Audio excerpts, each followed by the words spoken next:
You want to see something really scary? You bet. Tear your soul apart.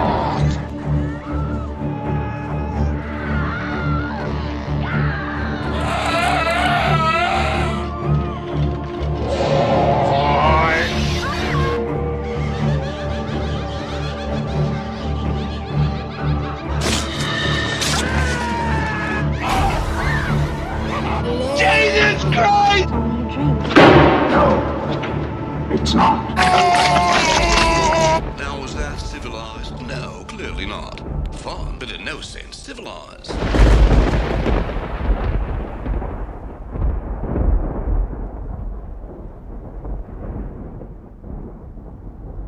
Welcome back to another edition of Deep Cuts, the show that cuts deep into the heart of horror. In the past couple editions, we've of course talked about what scares us, what talks, about some of the great moments, whether they be in comedy, horror, and the like. But there's one thing that we have not touched upon, one thing that has been in the underbelly of every single horror film, going all the way back to the dawn of horror. If it overshadows it, it did its job way too garishly, but if it didn't do it enough, you don't notice it. So if you got that blessed balance, it's there, and it all adds to the grand experience. Of course, we got to talk about the music. Of course, music has been known to invoke feelings of joy, elation, sadness, but let's talk about the music that fills us with dread. And frankly, I can't think of a better person to talk about this particular topic in the realm of horror than the mad tunesmith from the Mutant Fam himself, Jet Whitmire. Thank you for joining us on the show. Hello, everyone. How are you doing? Good to be here. All right. So when you think music and horror, I mean, what's of course the first thing that comes to your head?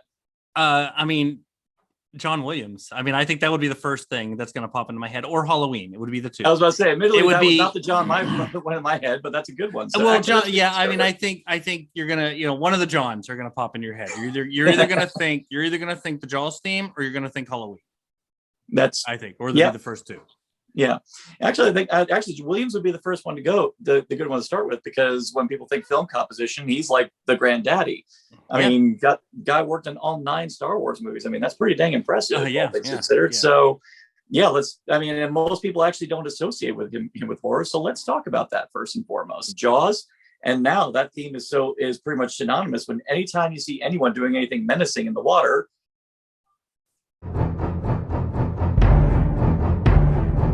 it pops into your head. Yeah. If you don't have that theme, then you're just basically putting your camera through the fish tank.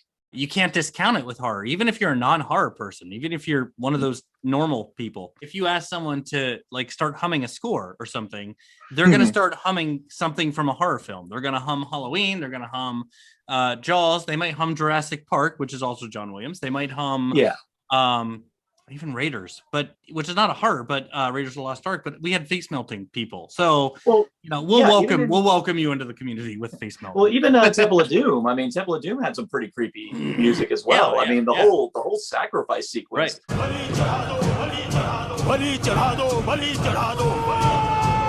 I mean, that's a freaky bit of music there. Well, and the other one too, I think. I mean, you might think of Charlie Clouser from Saw. That's a big one. I mean, that's it's. And I know it doesn't matter to me, which Saw you watch at this point. You could be like, I know this is coming. But the second Charlie Clouser theme kicks in, you're like, yeah. Game over. I'm not even a Saw fan, but the one thing I remember when I saw the first movie, I was like, that bit of music at the dead end, right when he says game over. Right. Composers know their audience. They know what's going to get the juices flowing. And I think for a lot of us, Halloween, Halloween 6, for example, does weird things to the score, but it still is the score. When it gets into that dynamic electronic and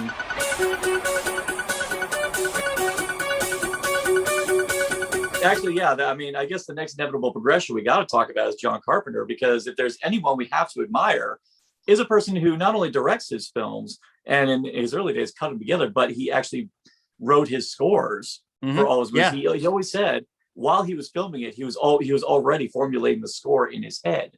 It's just fascinating. A person who just works on that level where he can frame a great shot, but then all of a sudden, that's something that's really unique about Carpenter, is that he does do that. A lot of great directors and writers and producers, they're thinking about the scares or the atmosphere and everything like that, but they bring in someone to do the music. Carpenter wasn't like that. He wanted to have that control of knowing, I know what music's going to work for this.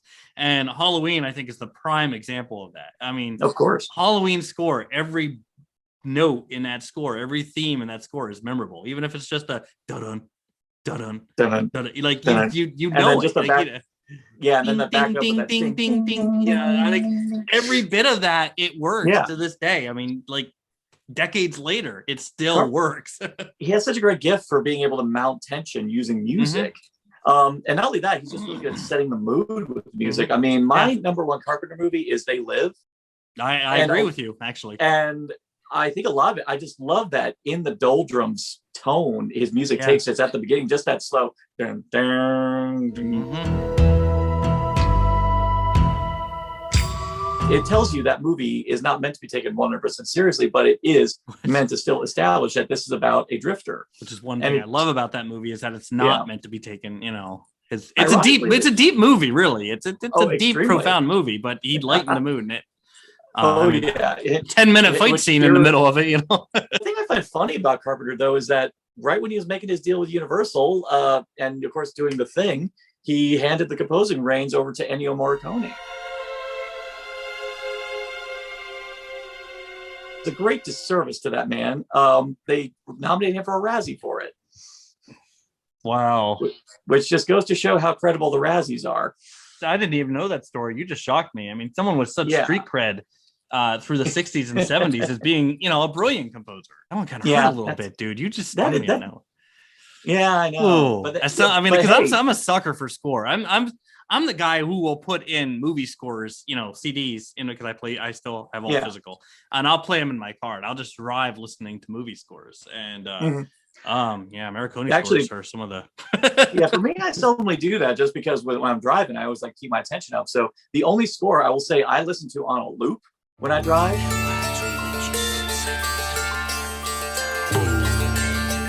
Well, I mean, any goblin, definitely, but Suspiria is a big one. Yeah, when I took the dive into the world of Giallo, especially with Argento, I love Suspiria. I'd say another one of that Goblin did, which I freaking adore, was from Tenebrae. I do love the Goblin sound. I mean, I absolutely love their music. I think they're one of the, to this day, watching them play their stuff live, they have a blast. Yeah, I love the fact they still tour to this very day. And my friends at the Video Nasty Project got to see them live, and they said it was just unreal. Now, what score legitimately terrifies you? 28 Days Later. John Murphy did the score for 28. Very electronic a lot of the time, very unusual, but there are parts to it where he takes or composes what's already existing. He does the Ave Maria in there. He does a Beethoven piece. He does so well in the opening scene. One of my favorite scenes in movies is the opening walk through empty London. And just that isolation. 28 Days Later was my favorite horror movie outside of Rebecca, the very early Rebecca, until Train to Busan came along. And then Train to Busan kind of kicked its butt a little bit out. But the ending sequence of 28 Days Later, what I think is brilliant about that movie is, and they've revisited, Walking Dead does this a lot too, but it becomes that the undead or the infected or zombies, whatever you want to call them these days, because they don't always say zombie. But the true enemy of 28 Days Later was not the undead; it was the military. It was the And that scene, which is like any good zombie movie should be. It should, which it should. Yeah. Final scene, I think the music in it's called actually "In the House in a Hurry" is the name of the track, and it's just brilliant. And God, it's scary. I think the build of it just builds and builds and builds, and they're showing shots of Hannah. In the dress and everything with that lighting, and builds so well. And it is, to me, it is scary, really intense. And I love that sequence. I suppose if you had to ask me the question, I will ask you the question. Really, what score terrified you? To be honest, it's not even a movie score. It's actually a TV show score, and it like an intro to the show. And I remember the first time I watched it, and it actually made me feel incredibly uncomfortable. But as the show has gone on, and every time I hear it, I actually get more jazzed when I hear it.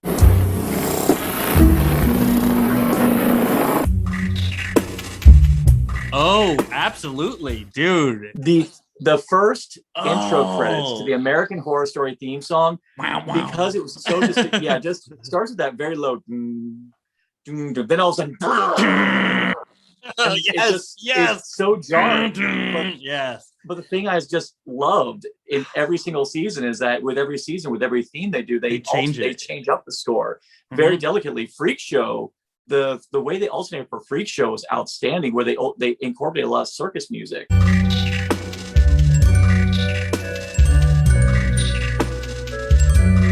Oh, into the sound of it. Just terrifying. And Cult had a really good opening too, I thought. But Cult had a great one where they had the marching band brass. Yeah, right.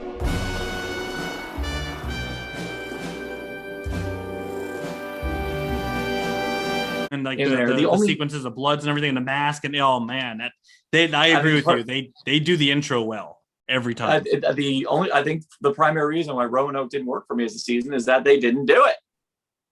Right. Yeah.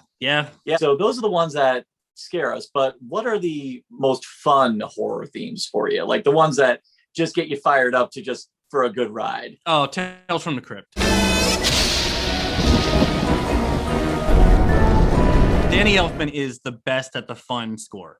No doubt. Yeah. I mean, even if we're talking about the comical kind of horror thing, you know, like Beetlejuice. Beetlejuice. Oh yeah, Beetlejuice. Edward Scissorhands. I mean, Danny Elfman Tales from the Crypt intro. Darkman. Darkman. Yeah. I mean, it's just Nightmare Before Christmas. He does scary fun so well.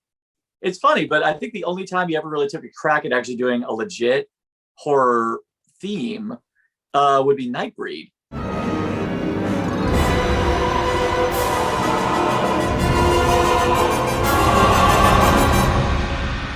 Yeah, funny enough, when I was listening, when I was watching Nightbreed again, I was like, I'm hearing echoes of Darkman in this score. Yeah, but then again, Danny Elfman has been kind of on rinse repeat recently, so this might have been just he plagiarizes himself a lot. I think he likes to revisit his own stuff, but there again, if it's your music and you're doing what you want with it, then go ahead. Exactly. No one is going to yell at you for plagiarizing yourself. Because a lot of his stuff is so brilliant. Of course, I love how actually it's funny we're talking about Elfman repeating himself, because there are a very notorious example, and it's one that between the first two movies in the series, I'm not gonna lie, even though the composer himself has openly said it's an homage, right? Richard Band's score to Reanimator.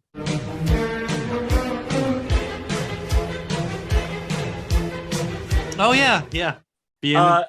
Herman. Yeah.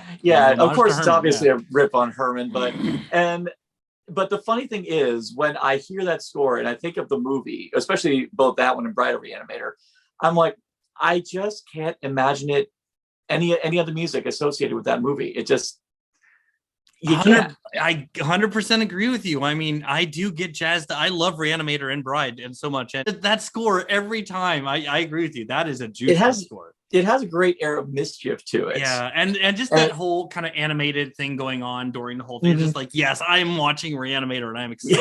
Exactly. To kind of hit a wall. So you know what? It's crunch time.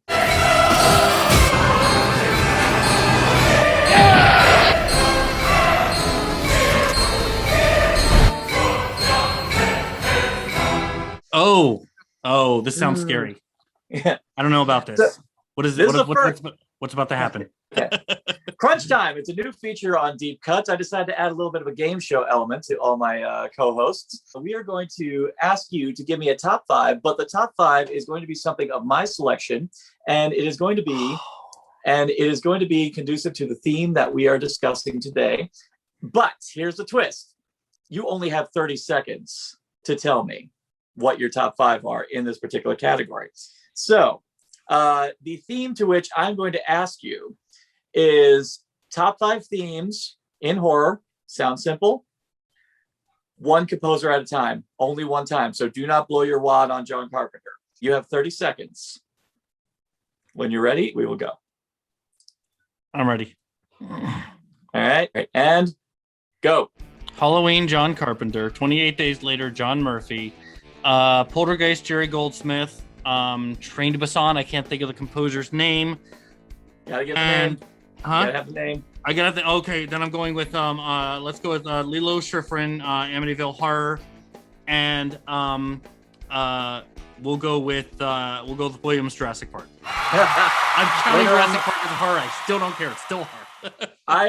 That thing scared the crap out of me at the right age, at the right time. Yes. It's a horror movie. Yes, and it's got a fantastic score. Now the wonderful twist later on, you will get to challenge me with your category.